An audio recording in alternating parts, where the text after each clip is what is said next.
Ceci est un livre audio autogénéré par Google. Livre Contes de Rétif de la Bretonne.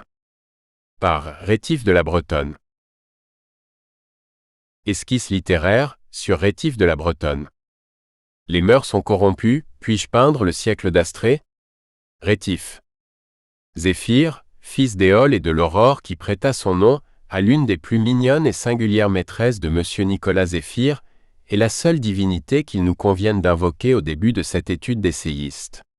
C'est, à vrai dire, avec une légèreté de papillon butinant et folâtrant, au milieu des innombrables documents amassés par d'érudits et curieux chercheurs, que nous allons effleurer les reliefs extravagants et si multiples de cette physionomie changeante du plus fécond conteur à la mode au dernier siècle. Selon le rite antique, nous sacrifions donc très volontiers au petit Dieu, époux de Chloris, une des blanches brebis du poétique troupeau de Madame Deshoulières.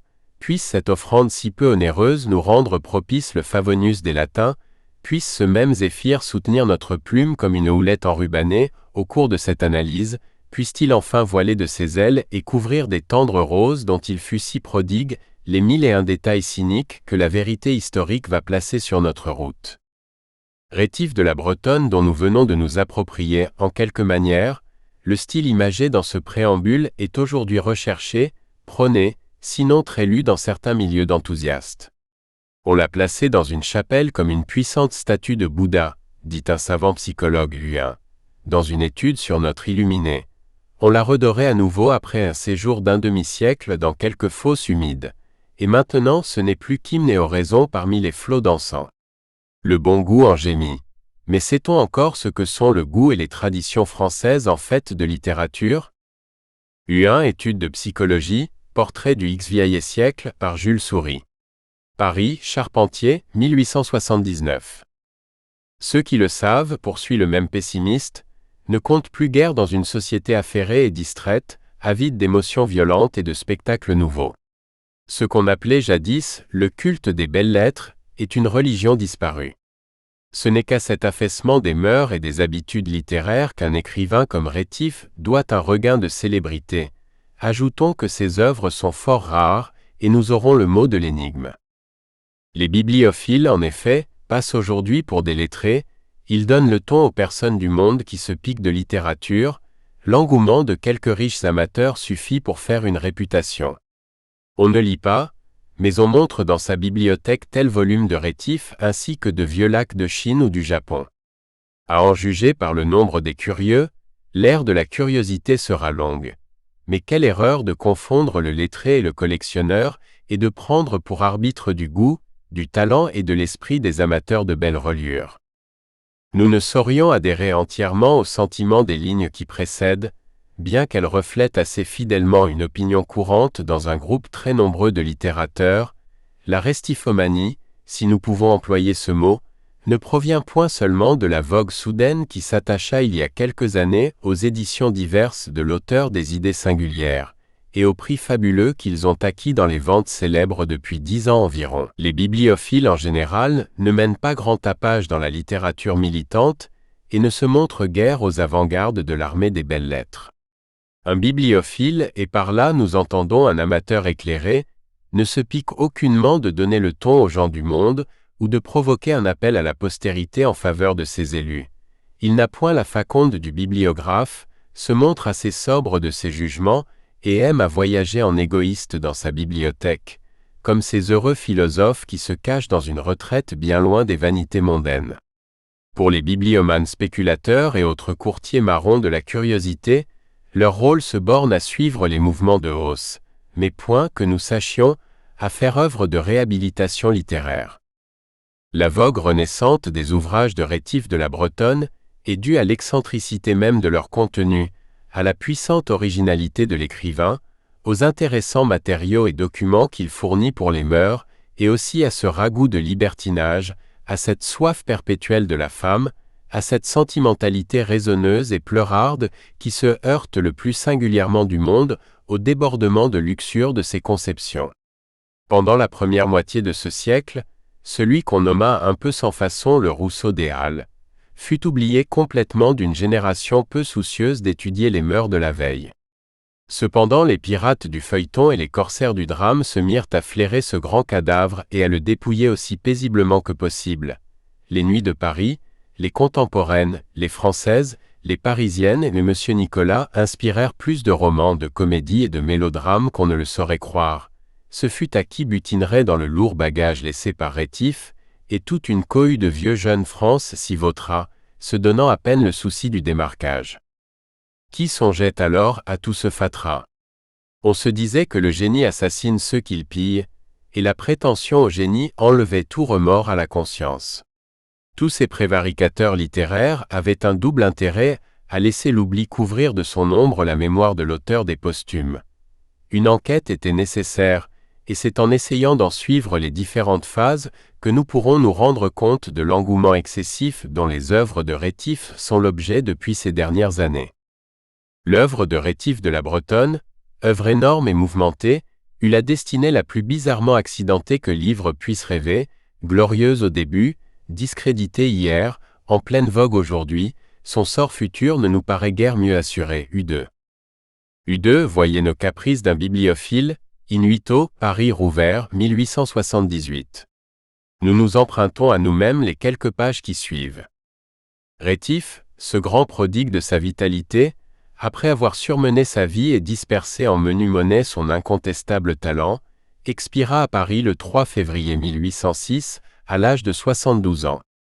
Ses propres contemporains commençaient déjà à l'oublier, et il fallut que sa mort vînt cingler, comme d'un coup de fouet, l'indifférence générale dont ces derniers jours étaient enveloppés. Ses obsèques furent pompeusement célébrées. L'Institut y envoya une députation. Les journaux honorèrent Rétif ainsi que ses ouvrages, et plus de 1800 personnes suivirent son corps au cimetière Sainte-Catherine, U3, où il fut inhumé. U3, aujourd'hui cimetière du Montparnasse. Sa tombe à peine fermée, l'émotion du moment passé, Paris qui comble si hâtivement ses vides, pense si vivement ses plaies, et qui sèche ses pleurs par un éclat de rire. Paris, tout entier aux passions de la politique et de la guerre, oublia Rétif, et les 200 volumes où l'âme, disons plutôt la faconde du pauvre romancier était toute semée, furent englobés dans la plus profonde insouciance. Le glorieux écrivain de la veille était déchu. Ses ouvrages ornèrent pêle-mêle les parapets des quais, ils furent vilipendés, rejetés avec mépris, exposés aux injures de l'air et de la pluie, et trop souvent, hélas, abandonnés à l'épicerie, ce prosaïque Montfaucon des volumes infortunés. L'époque, il est vrai, ainsi que les événements, prêtaient assez peu à la bibliomanie. La vie fiévreuse de chacun ne laissait guère de loisirs pour les doux passe-temps du livre, et les bouquins, ces vrais sages, durent attendre une ère de paix et de science pour enseigner de nouveau leur morale si variée, et souvent si contraire. Rétif, au demeurant, ne semble avoir écrit spécialement que Ad Posteros et son œuvre est de celles qui ne peuvent mourir entièrement. En s'attachant à peindre son siècle avec le coloris réaliste qu'il puisait sous ses yeux, en traçant les silhouettes nettement accusées des mœurs au milieu desquelles il se mouvait, en calquant enfin, pour ainsi dire, la vie, le costume et le langage exact de ses contemporains, il dut penser, avec raison, qu'un jour viendrait où les savants et les curieux se montreraient désireux de reconstituer son époque dans ses moindres détails et d'analyser les modes et la vie intime du Paris d'alors. Ce temps est venu, et tous ces volumes, fidèles représentants pour la plupart de la seconde moitié du XVIe siècle, sont recherchés et hors de prix aujourd'hui. Rétif de la Bretonne est à l'ordre du jour, et c'est à M. Charles Moncelet que revient l'honneur d'avoir le premier exhumé et rendu à la vogue, avec l'expression de leur originalité et d'une manière aussi complète qu'intéressante, les œuvres de ce fécond littérateur, U4. U4, qu'est rare dans la France littéraire d'Ido 1835. M. Eusèbe Giraud dans la Revue des romans, de vol, in 12 1839, tome 2, page 199 à 204, et Pierre Leroux dans les Lettres sur le fourriérisme, Revue sociale de Pierre Leroux, mars 1850, avait déjà rédigé de curieuses notices sur Rétif de la Bretonne. Dans les numéros du Constitutionnel des 17, 18 et 19 août 1849, le spirituel auteur de Monsieur de Cupidon consacra à Rétif de longs articles qui devaient servir de base au travail si curieux qu'il publia 5 ans plus tard, U5. U5, Rétif de la Bretonne, sa vie et ses amours, etc., par Charles Moncelet, avec un beau portrait gravé par Nargeoz. Paris, Alvarez Fils, éditeur, 1854. Dans l'intervalle, en 1850, la Revue des Deux Mondes fit paraître une analyse de M. Nicolas, ou Le cœur humain dévoilé, U6. U6, Histoire d'une vie littéraire au X-vieille siècle. Les confidences de Nicolas, rétif de la Bretonne, par Gérard de Nerval, Revue des Deux Mondes, no des 15 août, 1er et 15 septembre 1850. Monsieur Nicolas, ou Le cœur humain dévoilé, fait partie des Illuminés ou les précurseurs du socialisme, récits et portraits, par Gérard de Nerval, dont la première édition fut donnée par Victor Lecoux, en un vol, in 12, 1852. Cette étude, fort bien écrite et présentée par Gérard de Nerval, montre l'homme plutôt que l'écrivain. C'est la biographie de Rétif, ses aventures amoureuses, ses misères et ses folies, c'est, en un mot, le romancier envisagé et remis en roman par un rare poète. Ces deux biobibliographies, traitées de manière toute différente mais de main de maître, suffirent pour ramener l'attention vers les livres de Rétif de la Bretonne, car l'individualité, l'originalité, voire une pointe de folie, donnent aux œuvres littéraires le plus sûr passeport à la curiosité de l'avenir. On commença à rechercher les rétifs, on y découvrit des gravures précieuses, tant pour la finesse d'exécution que pour la fidélité des modes qu'elles reproduisent. Bref, les chercheurs et les lettrés s'aperçurent que l'œuvre entière du polygraphe était intéressante à plus d'un titre et digne de servir de document précis aux études rétrospectives, digne aussi par conséquent de figurer dans une bibliothèque d'érudits. L'orthographe variée et singulière, le piquant des confessions de l'auteur, l'étrangeté de ses romans, composés pour la plupart avant d'être écrits, et qui semblent prêter à Rétif le spirituel mot de Rivarol, l'imprimerie et l'artillerie de la pensée, les formats même de ces volumes et la difficulté de les réunir en œuvre complète, tout contribua à faire briller, avec un nouvel éclat, la renommée un moment ternie et compromise du père des Parisiennes. Ce fut bien vite une fureur parmi les hommes de lettres et collectionneurs parisiens. Du petit au grand, chacun voulut avoir Rétif partiellement ou en nombre, et dans l'un de ses catalogues, un libraire en renom mit en vente un Rétif de la Bretonne dans les conditions suivantes. Œuvre de Nicolas Edmy Rétif de la Bretonne. 212 parties ou tomes en 154 volumes in 18, in 12, in 8 et in fol marocain, dos orné à petit fer, fil TR, doré, chambol du rue. Superbe exemplaire, richement relié, lavé et encollé. Prix 20 000 francs. 20,000 francs. Il est juste d'ajouter qu'on ne connaît en France qu'une dizaine de collections complètes des œuvres de Rétif de la Bretonne. La Bibliothèque nationale en possède une, le libraire Fontaine, deux, probablement vendues. Les autres appartiennent à MM le duc d'Aumale, au baron J de Rothschild, Toustin de Richebourg et autres bibliophiles aussi féroces que riches, U7. U7, Monsieur Rétif de Tonnerre, Yonne, descendant de Rétif, possède aussi au grand complet et dans un très bel état les œuvres de son grand-parent. L'engouement acquit des proportions si énormes que le savant bibliophile Jacob, Paul Lacroix, dut prendre les choses en main et, avec une science étonnante et un travail d'investigation des plus remarquables, il fit paraître la bibliographie et l'iconographie de tous les ouvrages de Rétif de la Bretonne, U8. Cet ouvrage colossal, outre la description raisonnée des collections originales, des réimpressions, des contrefaçons, des traductions, des imitations, contient les notes historiques, critiques et littéraires les plus curieuses et les mieux étudiées qui nous guideront plus d'une fois au cours de cette étude. U8 un vol, in 8 de XV 510p. Paris, Auguste Fontaine, 1875. Après cette bibliographie de M. Paul Lacroix, on eût pu croire que tout avait été dit sur Rétif de la Bretonne. Un nouveau volume parut.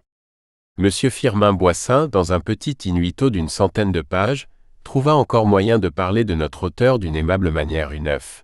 Il jugea l'homme, l'œuvre, la destinée d'Issel et ses bibliographes.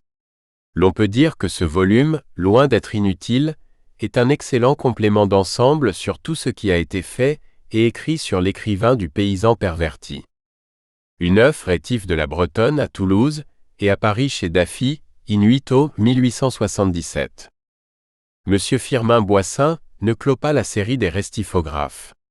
M.J. Asseza, un sympathique érudit trop tôt enlevé à ses travaux, en tête d'une réimpression d'un choix des contemporaines, U10, fit une notice annotée traitant de Rétif, de son œuvre et de sa portée, et dernièrement, M. Jules Soury publiait dans Le Temps la très curieuse étude psychologique, insérée par la suite dans un ouvrage que nous avons mentionné plus haut.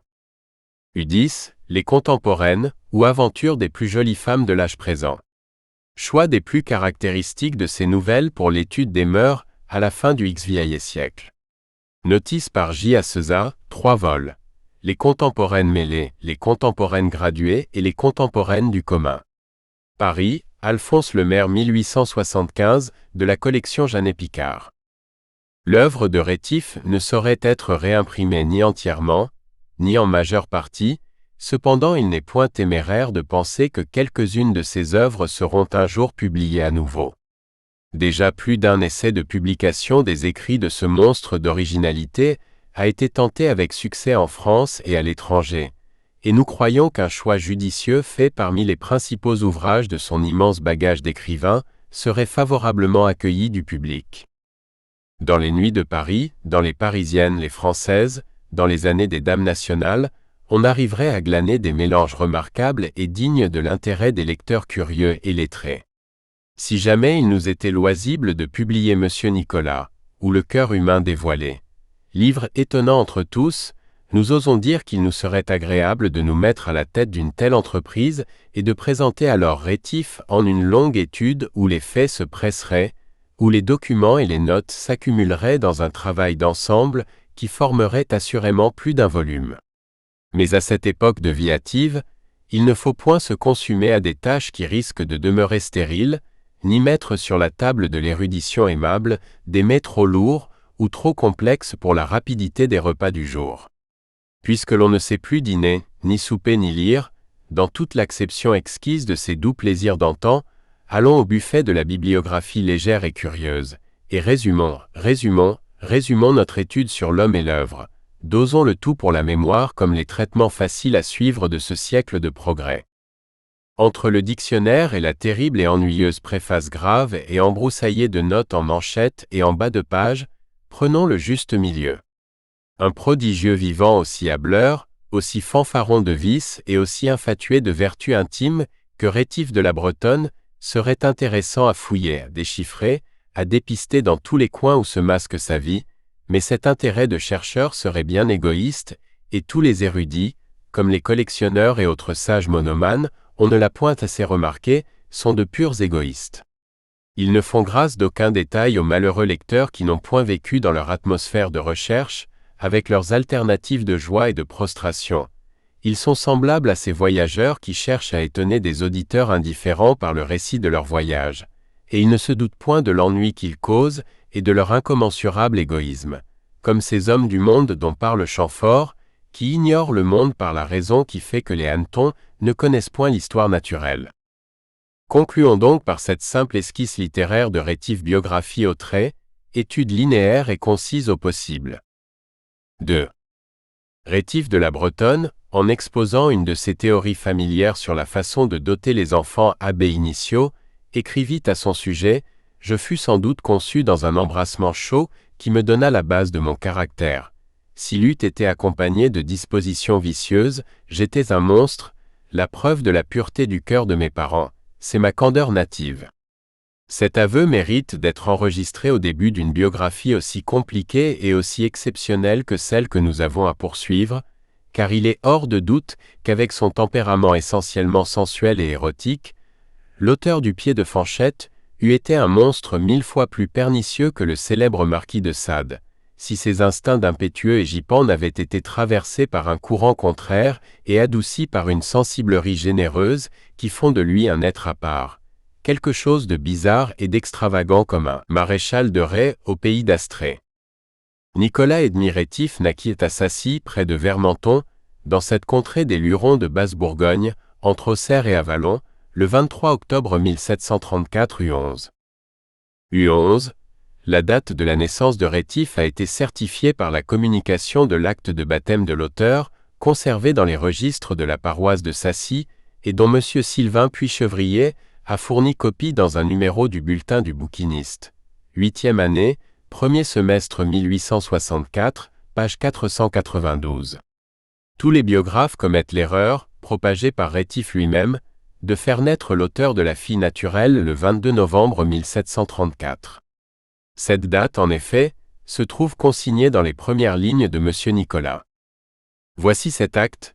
Le 23 octobre 1734, nous, curés de Sassy, avons baptisé Nicolas Edmy, fils de maître Edmy Rétif, marchand, et de honeste femme Barbe Ferlet, les père et mère, nés le même jour et de légitime mariage, lequel a eu pour parrain M. Rétif minor, le frère de Rétif qui se préparait dans les ordres mineurs à devenir prêtre, et pour marraine honeste fille Anne Rétif qui ont signé avec nous et les témoins, Rétif, Anne Rétif, Rétif, Foudria, curé de Sassy. Quant à l'orthographe même du nom de Rétif, bien que dans l'à propos de la vie de mon père il soit dit « Notre nom s'écrit indifféremment Rétif, Rectif ou Rétif », nous adoptons avec M. Asza l'orthographe régulière avant la réforme du X-vieille siècle et écrivons Rétif, ainsi que l'auteur signait couramment, comme on peut s'en convaincre dans un facsimilé de petit traité qui figure dans la monographie de Rétif par Charles Moncelet. M. Charles Moncelet a cependant adopté Rétif. Son père, après avoir vécu quelques années à Paris, en qualité de clerc d'homme d'affaires, était venu se donner à la culture à la ferme de la Bretonne. Il s'était marié 2 fois et avait eu 7 enfants d'un premier lit.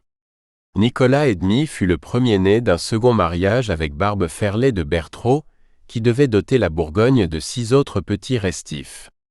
On voit que l'écrivain des gynographes était d'une famille qui savait suivre les préceptes de la Bible et qu'il devait chasser de race.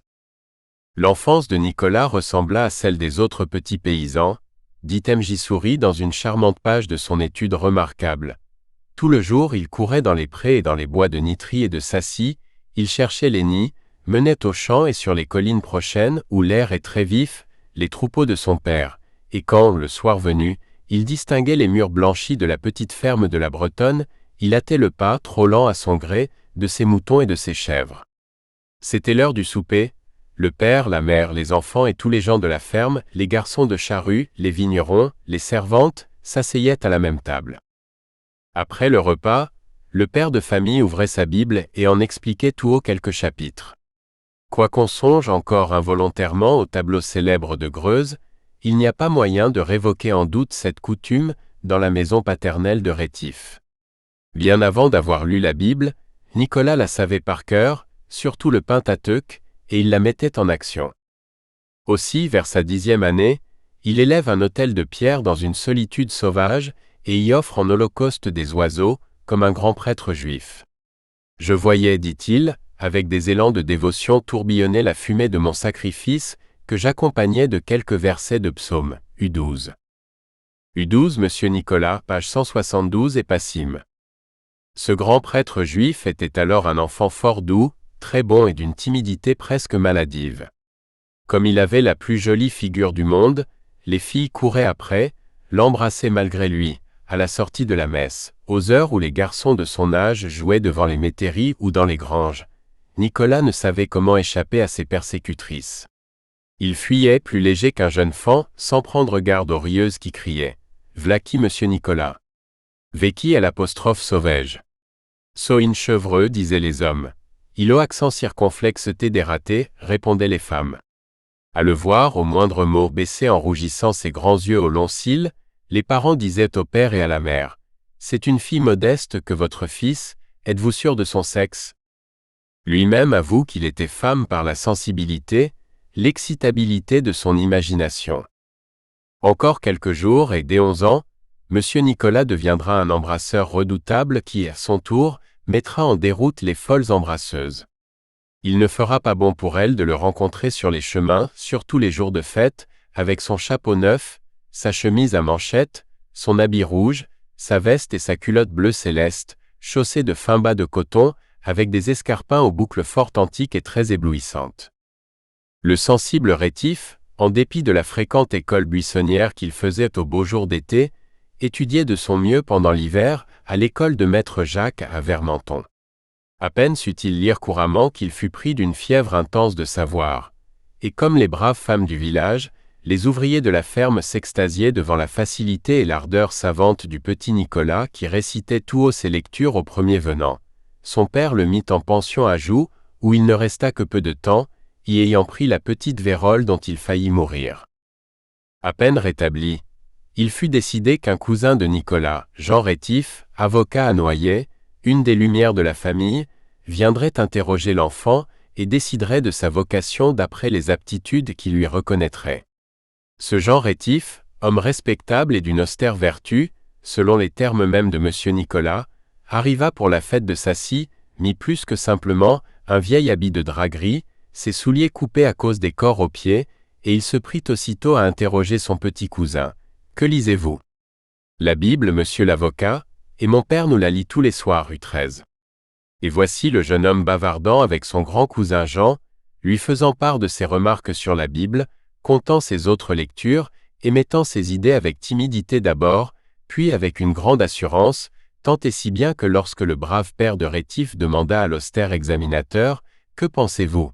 En ferai-je un laboureur ?» Celui-ci répondit « Non. En ferai-je un prêtre comme son aîné ?»« Moins encore, répondit le juge, il aime les femmes.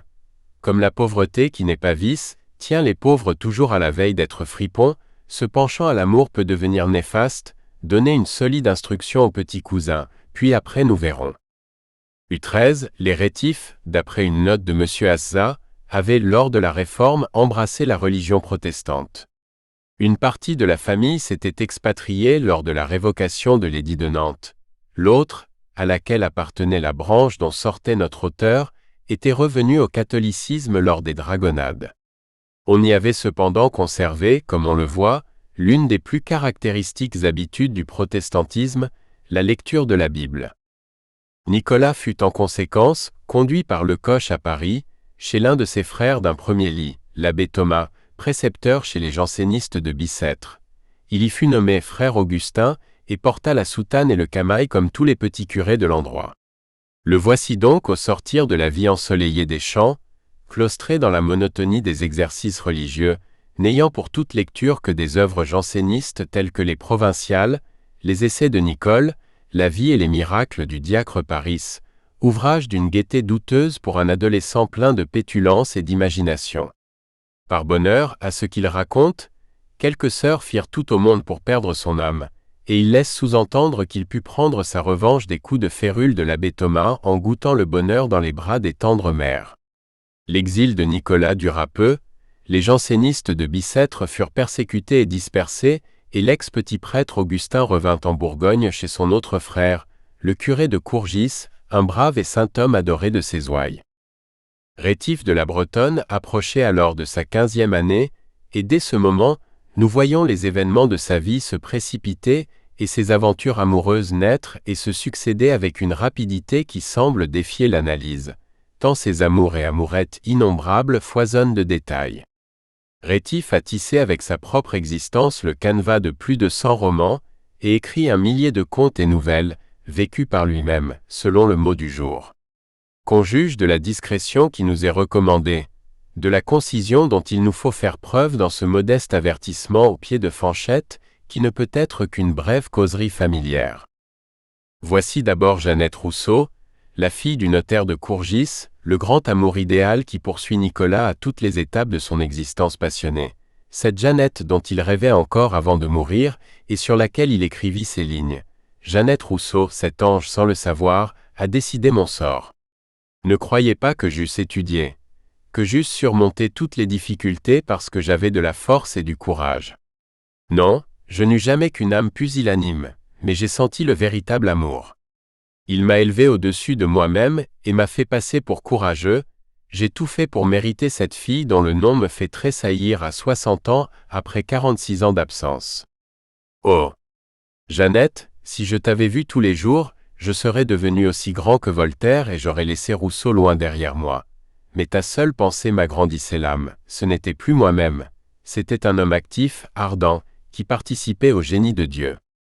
Après cette Jeannette tant chantée, voici Marguerite, la servante de son frère le curé, puis la céleste Colette, la Madame Parangon, femme de l'imprimeur d'Auxerre U14, où Rétif fit son apprentissage vers la 16e année, et plus tard la célèbre Septimanie, comtesse d'Egmont, Zéphire la charmante grisette, tour à tour vêtue d'indienne et de taffetas rose, Sarah, Suadèle, Henriette et tant d'autres, sans compter les mésaventures du mariage de notre héros avec Agnès Lebègue.